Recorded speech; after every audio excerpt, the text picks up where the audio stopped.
A new study just revealed everything that's wrong with modern progressivism. So of course, the mainstream media is refusing to cover it.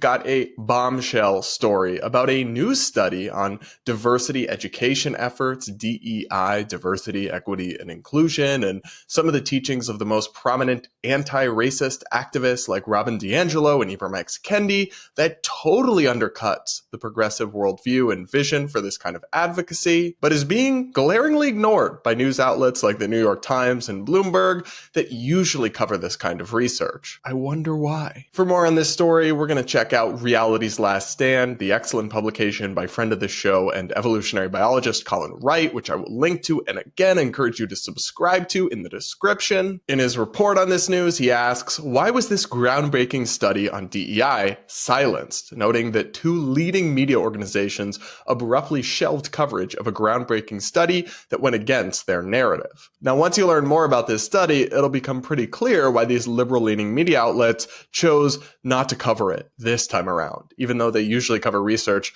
by this same institution. Colin writes that in a stunning series of events, two leading media organizations, the New York Times and Bloomberg, abruptly shelved coverage of a groundbreaking study that raises serious concerns about the psychological impacts of diversity, equity, and inclusion pedagogy. Because, you know, that's what media outlets typically do when there's a groundbreaking study on a massively popular phenomenon in our culture and our society, is refuse to cover it because it undercuts popular wisdom. Oh, wait, that's the opposite of what journalists are supposed to do. Anyway, Colin continues that the study conducted by the Network Contagion Research Institute, NCRI, in collaboration with Rutgers University, so not exactly some fringe random weirdos, but very serious researchers. The study found that certain DEI practices could induce hostility, increase authoritarian tendencies, and foster agreement with extreme rhetoric. Those are just a couple minor, insignificant side effects, of course. So basically what they did in this study was they had a control group of people, and then they had a group of people that was the experimental group, where they showed them anti-racist, in air quotes, right, their teachings from the likes of Robin DiAngelo, the author of White Fragility, and Ibram X. Kendi, the author of How to Be an Anti-Racist. And then they asked these people, both in the control group that did not see these writings, and in the experimental group that was given these writings, to analyze situations and see, do you think there's racial bias at play here? And the situation had no actual evidence of racial bias. Important context. What did they find? Well, let's go back to Colin for more on that. The findings were unsettling, though perhaps not surprising to long-standing opponents of such programs. Through carefully controlled experiments, the researchers demonstrated that exposure to anti-oppressive, in example, anti-racist rhetoric, common in many DEI initiatives, consistently amplified perceptions of bias where none existed. Participants were more likely to see prejudice in neutral scenarios and to support punitive actions against imagined offenders. Oh good!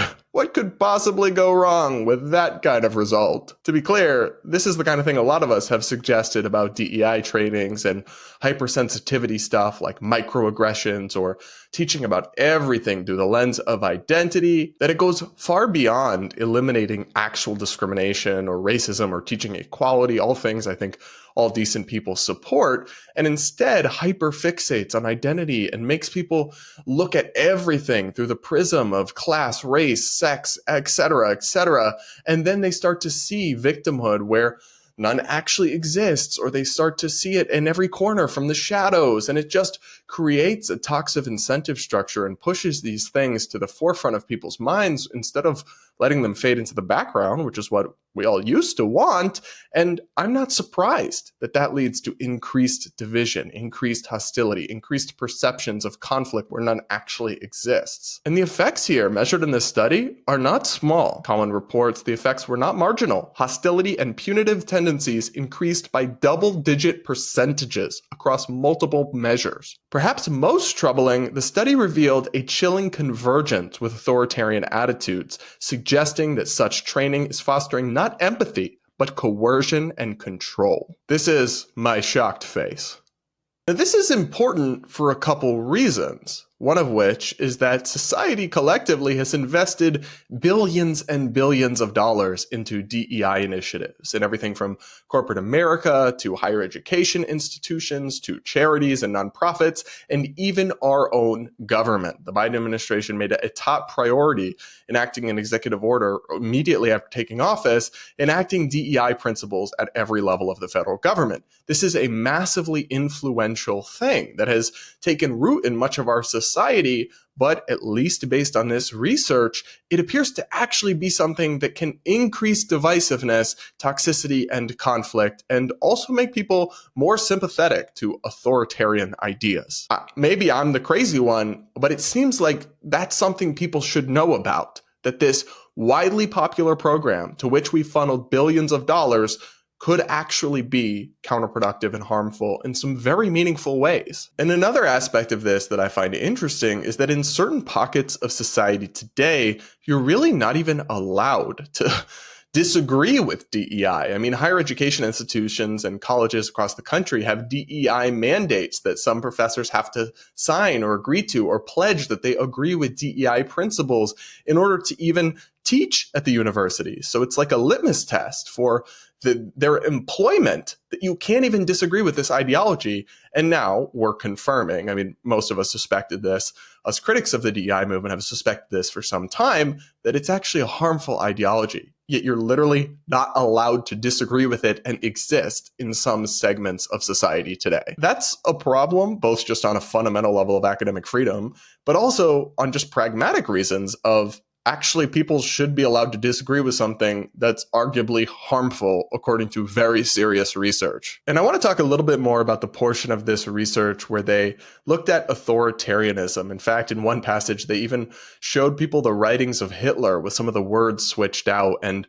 found that after reading anti-racist works, they were more likely to endorse these writings, which is not a perfect measure, but is at least slightly concerning. The same crowd that loves to scream about the resistance and fascism in America and Trump's going to be a dictator and all these things, so while I have many criticisms of Trump, I find hyperbolic and alarmist, also is fully wedded to an ideology that, according to this research, increases both sides, both opponents and proponents, interest and support for authoritarian tendencies. That's not good. And if you're actually concerned about authoritarianism, like I most certainly am, that should bother you. That should give you cause for concern. But instead, mainstream media outlets are burying this study, and it's primarily being circulated through independent media and conservative news outlets. For example, Colin explains the New York Times decided not to cover this study. And I wonder why. Colin writes that the New York Times, which has cited NCRI's work in nearly 20 previous articles,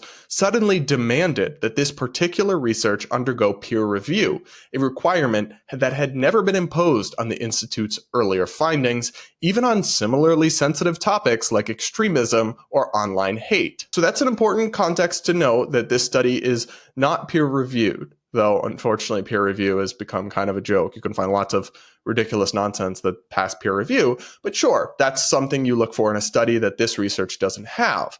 But that's not the reason they're not. They're making an excuse, clearly, because they've cited them nearly 20 times when the findings are more convenient, and they didn't care about peer review then. It's pretty clear, at least to me, that the New York Times is citing that as an excuse to avoid covering something that might upset their readers or run against the agenda they're trying to promote. That's not journalism. That's public relations for an ideology, which isn't really what the Gray Lady is supposed to be all about, but guess it's kind of par for the course these days. And Colin reports that something similar happened at the large business and political news outlet Bloomberg. At Bloomberg, the story was quashed outright by an editor known for public support of DEI initiatives.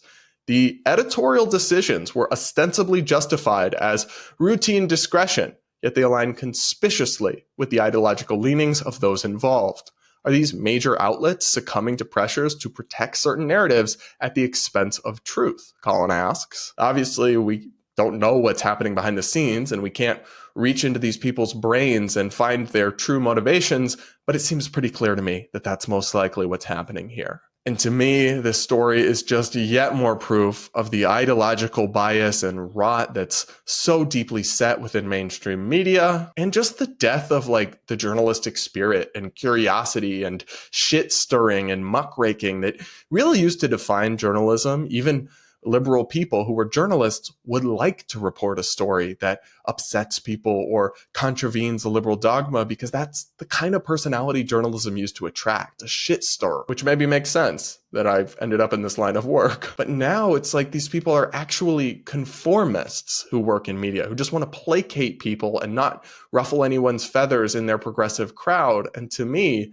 that's just totally anathema to like the exciting part of journalism, the fun part of journalism. And this death of curiosity is why independent media, whether it's Reality's Last Stand or the Bread versus Everyone podcast, is on the rise. And I think it will only continue to grow until the mainstream media, whether it's cable news or print outlets like Bloomberg and the New York Times, learns this lesson and stops doing public relations masquerading as journalism. But what do you guys think of this story and of this new study? Let me know in the comments below. Do hit that like button and make sure you're subscribed.